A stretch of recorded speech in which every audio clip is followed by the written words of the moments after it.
सरकार के भरोसे बैठे हैं, सरकार करेगी। 70 साल के बाद 370 हट गया, हम जश्न मना रहे हैं। उस 370 से 10 गुना ऐसे कानून हमने पास होने दिए। हम भोले नहीं कि पूरा देश भी लग जाएगा तो अभी कई साल लग जाएंगे, और अगर इत्तेफाक से बीच में मोदी आना बंद हो गए तो फिर हम अपनी किस्मत को रोएंगे और फिर हम इसे गाली देंगे और फिर एक दिन मर जाएंगे। जिन बच्चों को हम इतने प्यार से पालते हैं, इतनी केयर करते हैं, हम उन बच्चों के लिए क्या छोड़ के जा रहे हैं, यह सोच के भी हमको डर नहीं लगता है। बेटी इधर मत जाना, इधर खराब लोग रहते हैं, ये पानी मत पीना, ये गंदा पानी है, यहां ऐसा है वहां वैसा है, इसकी इतनी सुरक्षा करते हैं। लेकिन मरने के बाद ये नहीं सोचा कि वो जवान बेटी जब घर से निकलेगी तो उस इलाके में जो हम छोड़ के जा रहे हैं इतने जिहादी हैं कि हम उसकी इज्जत नहीं बचा पाएंगे। उसका इंतजाम हम आज भी नहीं करना चाहते, उसे नहीं करना चाहते, बात अलग है। उस बच्चे को भी सच नहीं बताना चाहते, कम से कम वो अपनी लड़ाई के कुछ साधन ढूंढ लेगा, वो भी नहीं बताना चाहते। हम बड़े पापी लोग हैं, हम जिम्मेदार हैं। इसलिए मोदी आए, 700 साल के बाद 370 हटेगी, तब तक उन्होंने 370 ऐसे कानून बना दिया आपकी पार्लियामेंट में, और उनकी गिनती पार्लियामेंट में कभी 40 से 50 से ज्यादा नहीं हुई।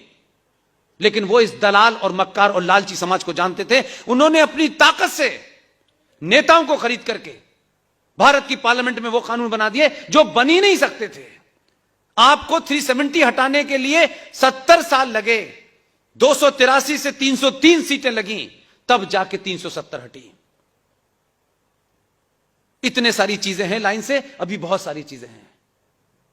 ये देश और राष्ट्र, जब मैं कहता हूं भारत माता का नारा लगा रहे हो, भाई भारत माता है कहां, मुझे बताओ ना। इस कानून के तहत आपका अपना घर नहीं है। दिल्ली में एक 2 कौड़ी का एमएलए, मुसलमान एमएलए, नोटिस, क्योंकि वक्फ बोर्ड का वो चेयरमैन है दिल्ली का, नोटिस भेज रहा है, और वो ये जानता है कि इस समाज में किसको पहले नोटिस भेजो। अगर वो अवेयर और ताकतवर लोगों को नोटिस भेजेगा तो ज्यादा बवाल मचेगा। इसलिए 85 ऐसी कॉलोनी है जहां कमजोर समाज के गरीब लोग रहते हैं। नोटिस भेज देता है वक्फ बोर्ड से कि आपका मकान वक्फ बोर्ड पे बना है, इसे तत्काल समाप्त कर दें, और नोटिस पुलिस को देता है, पुलिस खाली करा देती है। उन गरीबों की गिनती कोई नहीं सुन रहा, क्योंकि अमीर को तो लगता है हमारे पास आएगा तब देखेंगे। अगर अमीर को अपना घर बचाना है तो गरीब के साथ पहले दिन खड़ा होना होगा, ताकि आग आपके पास ना आए। लोगों ने मुझे इतनी देर सुना,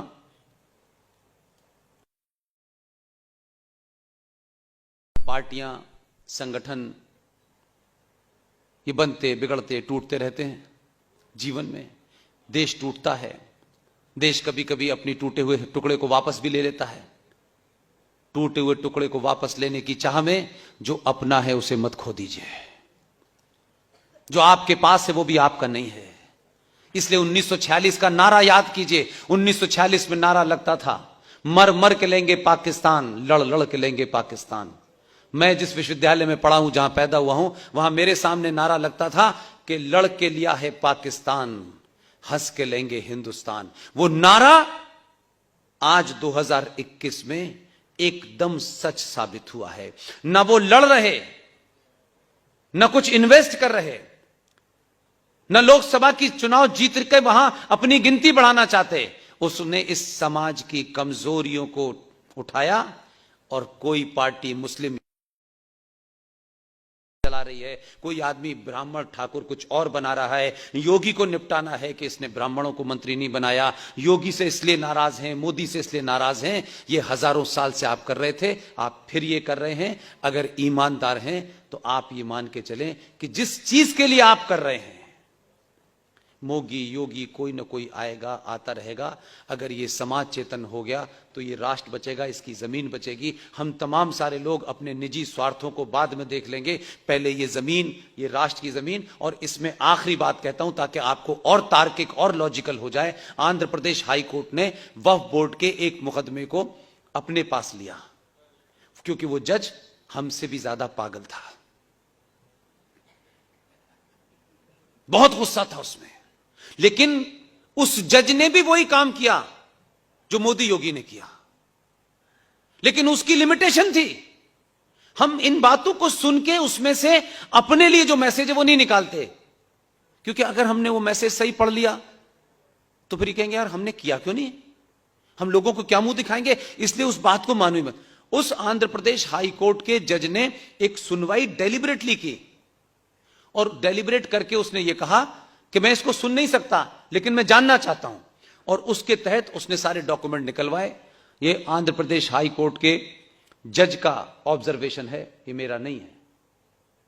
उसने कहा भारत की जो टोटल लैंड एरिया है उसमें सबसे ज्यादा जमीन रेलवे के पास है, दूसरे नंबर पर सबसे ज्यादा जमीन डिफेंस के पास है, तीसरे नंबर पर सबसे ज्यादा जमीन वक्फ बोर्ड के पास है। आप भारत माता की जय करें। इसीलिए पूछ रहा हूं, कहां है भारत माता? बताइए। इस 15 साल, 16 साल, 17 साल, 18 साल की जनरेशन के सामने आपको अपना मुंह नीचे गिरा के शर्म नहीं आती? हमको मिला था आधा भारत तो चलो ठीक है, समझ में आता था, लेकिन 70 साल में हमने इस देश का सौदा कर दिया और हम चुप बैठे हुए हैं। कितने लोगों को अमेरिका और लंदन भेज देंगे आप? कौन कौन जाएगा यहां से? उनके यहां भी स्थिति खराब हो गई है, लेकिन अभी भी हमारे दिमाग में यही घूम रहा है, घर अपना नहीं है और दुनिया की बात कर रहे हैं। एक एक घर आपके हाथ से निकल गया है। इसीलिए बंगाल में हो रहा है। वो पागल नहीं है कि बंगाल में कर रहे हैं, पंजाब में कर रहे हैं और कश्मीर में कर रहे हैं। आचार्य चाणक्य को भी अगर आपने पढ़ा होता, उस सीरियल को भी अगर आपने देखा होता, तो भी कुछ आपको समझ में आ जाता कि है क्या खेल ये। वो ये जानते हैं कि हिंदुस्तान में 90 करोड़ हिंदू हैं, एक साथ सब कुछ करने पे सब जागृत हो जाएंगे, इसलिए एक साथ जागृत नहीं करना है। कश्मीर पाकिस्तान से लगता है, बंगाल बांग्लादेश से लगता है, पंजाब पाकिस्तान से लगता है। उन्होंने इन 3 स्टेट को टोटली डिसमेंटल कर दिया है। शेख हसीना जिनको टेररिस्ट बता रही थी, शेख हसीना जिनको रेडिकल कह रही थी, ममता ने उनसे कहा कि मेरे चुनाव लड़ाओ। ये पता नहीं आपको? कर्नल आर एस सिंह साहब रॉ के पूर्व डायरेक्टर हैं, बांग्लादेश में पोस्टेड थे। सारा का सारा वो रेडिकल एलिमेंट वो सब बंगाल बुला लिया उसने। ये बंगाल में जो कुछ हुआ है, आपने खबर पढ़ ली, 2-4 पढ़े लिखे उन्होंने वेबिनार कर लिया, कुछ ने फेसबुक लाइव कर लिया, बस खत्म हो गई कहानी। भंडारा करने का बड़ा शौक है हमें। अगर सही भंडारा करना होता तो बंगाल जाते हैं कि हम 50 लोग बंगाल जाएंगे। कोविड में तो जो हुआ सो हुआ, वहां तो कोविड ने नहीं, कुरान ने मारा है उन्हें। उनके पास कोई गया? झूठी मक्कारी भरी संवेदनाएं। और फिर यह कि सरकार क्यों नहीं कर रही? उन्होंने सरकार से पूछ के किया था। कश्मीर में सरकार से पूछ के 2500 कश्मीरी हिंदू पंडितों को मारा था। उन्होंने कहा कर दो, बाद में देखा जाएगा।